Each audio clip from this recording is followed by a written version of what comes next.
और जब ये माल इंसान के पास आता है, दौलत इंसान के पास आती है, तो आने के बाद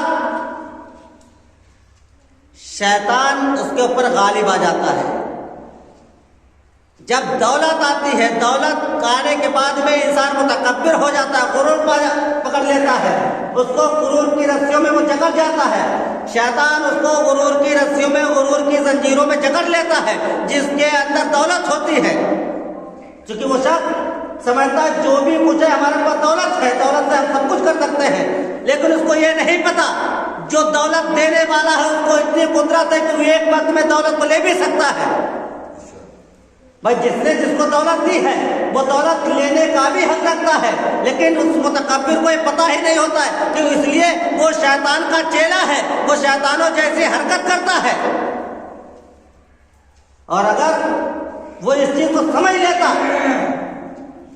तो कभी, क्योंकि जब उसके आबा अजदाद ने इस चीज को नहीं समझा, जिसको कहते हैं इब्लीस, जब इब्लीस ने इस चीज को नहीं समझा तो वो क्या समझेगा?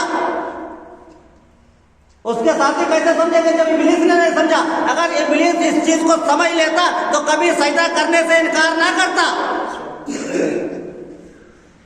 इब्लीस अपने मुतकब्बिर होने की वजह से, अपने गुरूर की वजह से कि मैं अफजल हूं, इस वजह से बारगाह खुदाबंदी से निकाला गया, मरदूद बारगाह करार दिया।